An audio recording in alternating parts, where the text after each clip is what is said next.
श्री शिवाय नमस्तुभ्यम। हर हर महादेव। मंगलवार के दिन अपने आप में दुर्लभ संयोग बन रहे हैं और साथ ही इस महीने की अमावस्या तिथि हो रही है। अमावस्या तिथि पितरों को समर्पित है।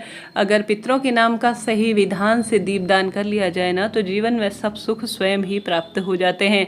कब कैसे करना है, किस स्वरूप में करना है, ध्यान से सुने। जीवन में जब लगे परेशानियां पड़ रही हैं तो दीपदान जो है आप सभी को सबसे पहले, आप चाहें तो सुबह करें, चाहें तो शाम को करें, चाहें तो दोनों समय करें ना, ज़्यादा उत्तम फलों की प्राप्ति होगी। सबसे पहले कौन सा समय ज़्यादा सही रहेगा? ब्रह्म मुहूर्त में हमेशा जो है आप सभी ने सुना होगा, जब अंधेरे को काटने का कार्य उजाला करता है तो प्रयत्न करें, सुबह करें या शाम को करें, थोड़ा सा अंधेरा सा रहे ना तभी आप सभी को दीप प्रज्वलित कर लेना चाहिए।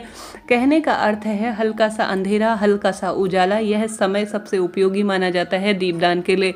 महिला पुरुष क्या करते हैं कि हमेशा थोड़ा सा बहुत अधिक अंधेरा हो जाता है या दिन पूर्ण रूप से निकल जाता है या दोपहरी सी होती है तभी दीपदान। ऐसा नहीं, हमेशा ब्रह्म मुहूर्त में भी हल्का सा अंधेरा हल्का सा उजाला रहे तब दीपदान करें। शाम को भी हल्का सा उजाला और हल्का सा अंधेरा रहे तभी दीपदान करना चाहिए, ज़्यादा फल इसका प्राप्त होता है। तो यह समय आप निश्चित रूप से करें। अब आटे का दीपक लगाएं या माटी का, आप सभी को आवश्यक रूप से प्रयत्न करना है कि आटे का दीपक लगाएं, क्योंकि आटे का दीपक जो है जब जब प्रज्वलित होता है तो दीपदान का फल मिलता है। आटे का दीपक ठंडा होने के बाद आप सभी को जो है उस आटे के दीपक को ठंडा होने के बाद गौ माता या चिड़िया, कबूतर किसी भी ऐसे स्थान पर रखते हैं तो उसे वन्य जीव जंतु या जो धरती पर जीव जंतु विराजमान होते हैं, जलीय जीव जंतु विराजमान होते हैं, ग्रहण करते हैं तो आपको अन्नदान का भी सुख मिलता है। इसलिए कहा जाता है कि हमेशा आटे का दीपक सर्वोत्तम होता है। तो आप सभी को इस कार्य को करते हुए यह कार्य करना है। साथ के साथ कौन सा मंत्र बोलना है? आप सभी को श्री शिवाय नमस्तुभ्यम और ओम सर्व पितृदेवाय नमो नमः या ओम पितृदेवाय नमो नमः इस मंत्र का जाप करना है। अब कितने दीपक लगाने हैं? सबसे पहले तो आप सभी, मंगलवार का दिन है, चौमुखा दीपक प्रयत्न करें एक लगाने का, जो कि हनुमान जी के नाम का होगा। चौमुखा नहीं लगा पाते हैं तो सामान्य सरल तरीके से घर के मंदिर में या हनुमान जी के मंदिर में प्रयत्न करें। एक दीपक आवश्यक रूप से आप सभी लगाएं ही लगाएं, ताकि हनुमान जी की असीम कृपा चौमुखा स्वरूप में चारों दिशाओं से परिवार पर पड़े। नहीं तो सामान्य स्वरूप से घर पर भी आप साधारण सरल दीपक लगा सकते हैं। संभव हो तो उसमें लौंग का जोड़ा डालें।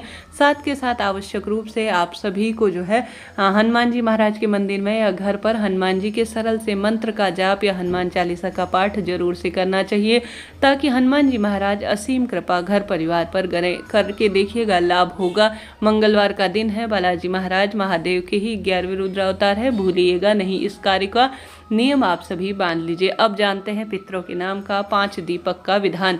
5 दीपकों की आपको संख्या रखनी है, इस बात का ध्यान रखें। जिसमें गुरुजी कहते हैं सबसे पहले आप सभी को जो है हमेशा पितरों के नाम का घी का दीपक या तिल्ली का तेल प्रयोग में होता है। सरसों के तेल का दीपक कभी भी किसी भी अवस्था में पितरों को मान्य नहीं होता, इस बात का ध्यान रखें।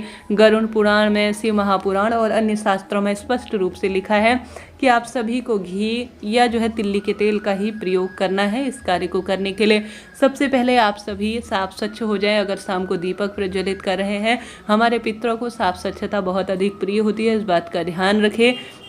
हाथ पैर धो लीजिए, कुल्ला कर लीजिए और प्रभु का स्मरण करें, पितरों का ध्यान करें कि हे सर्व पितृ देवता, आज अमावस्या तिथि पर मैं विशेष कुछ भी नहीं कर पा रही हूँ, आपके नाम का दीपदान कर रही हूँ।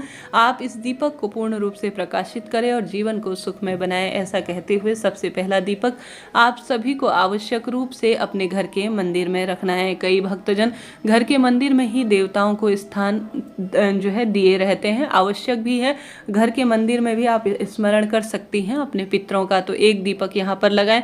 अब लंबी बत्ती का प्रयोग करें या घी का, हमेशा जो है लंबी बत्ती का ही पितरों के नाम का प्रयोग होता है। गुरुजी की कथा आप नियमित रूप से जानते हैं तो समझते हैं, उसमें गुरुजी साफ कहते हैं कि लंबी बत्ती का ही पितरों के नाम का दीपक प्रज्वलित करें, क्योंकि पितृ जो है वंश में वृद्धि करते हैं, धन संपदा में भी निरंतर वृद्धि करते हुए जो है हम सभी को वरदान देते हैं। तो प्रथम दीपक घर के मंदिर में लगाना है।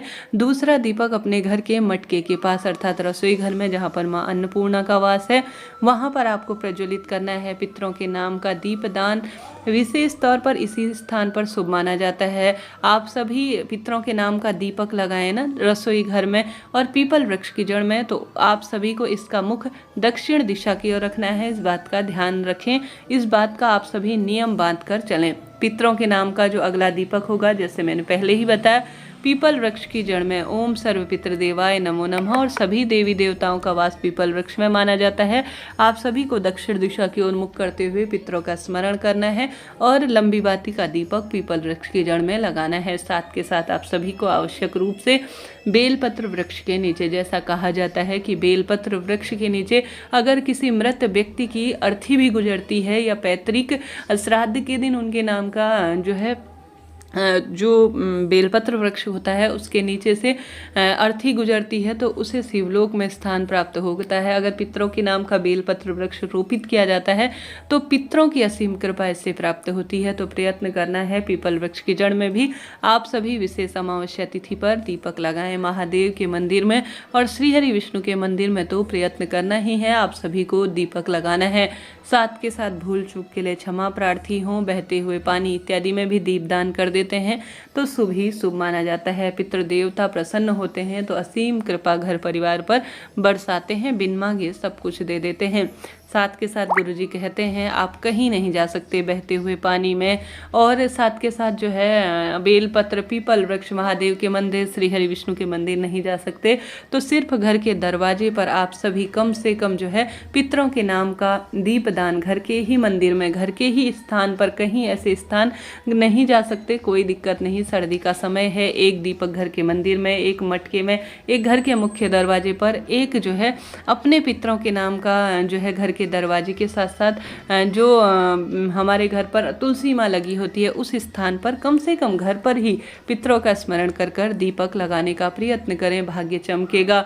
गौ माता की विशेष सेवा अर्चना करने का प्रयत्न करें। 2 रोटी, क्योंकि हमारे पितृ जो है प्रत्येक महिला के ऊपर तो यह जिम्मेदारी होती है कि वह पीहर पक्ष और ससुराल पक्ष के दोनों तरफ के पितरों की कृपा प्राप्त करने के लिए 2 रोटी उसमें गुड़ और घी लगाकर और काले तिल लगाकर दक्षिण दिशा की ओर मुख करते हुए पितरों का स्मरण करते हुए आवश्यक रूप से एक जो 2 रोटी बनाई ना, पितरों का ध्यान करते हुए कि मेरे पितृ तृप्त हों, आवश्यक रूप से खिलाना ही है।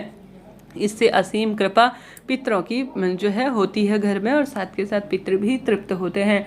तो आप सभी को यह कार्य जरूर से करना है। पितरों के नाम का अन्नदान, जलदान, भूदान, वस्त्रदान, गौदान करने का प्रयत्न करें। पितरों के नाम से एक समय का भोजन जरूर से ब्राह्मण जी के घर पर भिजवा दें और उन्हें बुलाकर भोजन करवाते हैं तो श्रेष्ठ ही श्रेष्ठ है। हालांकि चैनल पर पहले ही 2 वीडियो जो विशेष उपाय बतलाए गए हैं गुरुजी द्वारा पिछली कथाओं में, वह बताए गए हैं। कृपया उन वीडियो को देखकर अपना जीवन सार्थक करें। बहुत रोचक जानकारी जो घर पर आप कर सकते हैं बताया गया है। हर हर महादेव।